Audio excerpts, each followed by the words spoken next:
இரத்த புற்றுநோய் எதனால் ஏற்படுகின்றது? இரத்த புற்றுநோய்களை எடுத்துக்கொண்டால் கூடுதலாக பொதுவாக லியூகேமியா, லிம்போமா, மல்டிபிள் மயலோமா போன்ற இரத்த புற்றுநோய்கள் பொதுவாக காணப்படுகிறது. இரத்த புற்றுநோய் எல்லா வயதினரும் பொதுவாக பரவலாக காணப்படும் விடயம். ஒவ்வொரு வருடமும் எடுத்துக்கொண்டால் 2000க்கு மேற்பட்ட புதிய நோயாளிகள் இனம் காணப்படுகின்றனர் மற்றும் 1000க்கு மேற்பட்டோர் அதிகமானோர் மரணிக்கின்றனர். பொதுவாக ஒவ்வொரு வருடம் இனம் காணப்படும் நோயாளிகளில் கூடுதலாக லியூகேமியா, லிம்போமா போன்ற இனம் காணப்படுகிறது. பெண்களை விட ஆண்கள் சற்று அதிகமாக நோயாளிகள் இனம் காணப்படுகின்றனர். மரபணுக்கள் ஏற்படும் தலைவலின் மூலம் ஜெனட்டிக் மியூட்டேஷன் மூலம் இந்நோய் ஏற்படக்கூடியதாகும். அதாவது இரத்த அணுக்களில் உள்ள டிஎன்ஏயில் ஏற்படும் மாற்றத்தினால் நோய் கலப்பிரிவு, கேன்சர் கலங்களின் எண்ணிக்கை அதிகரிப்பால் ஏற்படக்கூடியதாக இருக்கும். மற்றும் சூழலில் ஏற்படும் மாற்றங்கள் மூலமாகவும் இந்நோய் கூடுதலாக பரவுகிறது. உதாரணமாக கதிரியக்கம், ரேடியோ தெரப்பி, இல்லாவிட்டால் radio nuclear accidents, ultraviolet radiation போன்ற தாக்கங்களினால், கதிரியல் தாக்கத்தினாலும்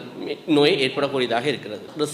ரசாயன பொருட்களின் மூலமும் இந்நோய் பரவக்கூடியதாக இருக்கிறது. குறிப்பாக பூச்சிக்கொல்லிகள், பென்சின் போன்ற ரசாயனங்கள் மற்றும் தொழிற்சாலையில் பயன்படுத்தப்படும் ரசாயனங்கள், கீமோதெரப்பி மூலம் பயன்படுத்தப்படும் ட்ரக்ஸ் மூலமும் இந்நோய் அதிகரிக்க சந்தர்ப்பம் உள்ளது. மற்றும் புகைப்பிடித்தலின் மூலமும் இந்நோய் கூடுதலாக லிம்போமா போன்ற நோய், கேன்சர் அதிகரிக்கக்கூடியதாக இருக்கிறது. இதற்கு மேலதிகமாக வைரஸ் தொற்றுகள், உதாரணமாக HIV, எப்ஸ்டின் பார் வைரஸ், ஹெப்படைட்டிஸ் C வைரஸ் போன்ற வைரஸ் தொற்றுகளால் பிளட் கேன்சர், இரத்த அணுக்களில் ஏற்படும் கேன்சரின் எண்ணிக்கை அதிகரிக்கிறது. குறிப்பாக லிம்போமா போன்ற கேன்சர் அதிகரிக்க சந்தர்ப்பம் உள்ளது.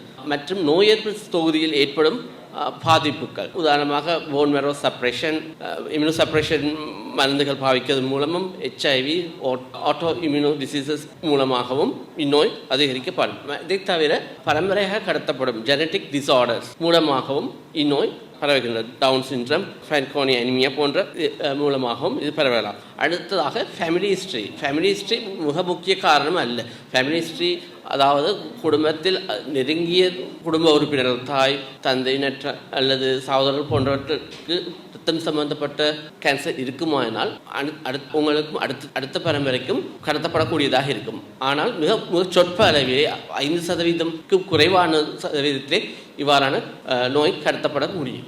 இதன் ஆரம்ப அறிகுறிகள் யாவை? இனம் காணப்பட முடியாத காய்ச்சல் மற்றும் களைப்பு, சோர்வு, நிணநீர் முடிச்சுகளில் ஏற்படும் வீக்கம், மூட்டுகளில் ஏற்படும் வீக்கம், நோ போன்றவை, உடல் எடை குறைவடைதல், பசியின்மை போன்றவை மற்றும் உடலில் உள்ளே இரத்த கசிவுகள் போன்ற சிம்டம்ஸ் ஆரம்ப நிலையில் தோற்றுவிக்கும். மற்றும் அதிக வியர்வை, அதாவது இரவு நேரங்களில் கூடுதலான வியர்வை, உடல் ஆடை முழுவதும் நனைந்து விடும் அளவிற்கு அதிக வியர்வை இரவு நேரங்களில் கூடுதலாக காணப்படும். இவ்வகையான சிம்டம்ஸ் இருக்கும்போது ஆரம்ப நிலையில் இதற்கான பரிசோதனைகளை செய்து அதற்கு தகுந்த சிகிச்சைகளை பெற்றுக்கொள்ளும் போது, நோயை கண்டறிந்து தகுந்த சிகிச்சை போது அவர்களுடைய இந்நோயாளியின் ஆயுளை நம்மால் கூட்டிக் கொள்ள முடியும். இதற்கான சிகிச்சை முறைகள் என்ன?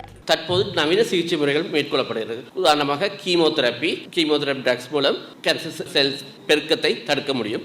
டார்கெட்டட் தெரப்பி போன்ற, அதை தவிர நோய் எதிர்ப்பு சக்தியை கூட்டுவதற்கான இம்யூனோதெரப்பி போன்றவை, போன் மேரோ டிரான்ஸ்பிளான்டேஷன், எண்பு மாற்று சிகிச்சை போன்ற நவீன சிகிச்சை முறைகள் மேற்கொள்ளப்படுகிறது. இந்நவீன சிகிச்சை முறைகளாக இரத்த புற்றுநோயாளர்கள் கூடுதலான அனுகூலங்களை பெற்றுள்ளனர். மேலதிகமாக நாங்கள் இந்த இரத்த புற்றுநோயாளர்களுக்கு சுயாதீனமான இரத்த தானம் மற்றும் பிளேட்லெட் தானம் மற்றும் எண்பு ஸ்டெம் செல் தானம் வழங்குவதற்கான பதிவுகளை மேற்கொள்வதன் மூலம் நாங்கள் அவர்களுக்கு மிகப்பெரிய உபகாரத்தை செய்யக்கூடியதாக இருக்கும்.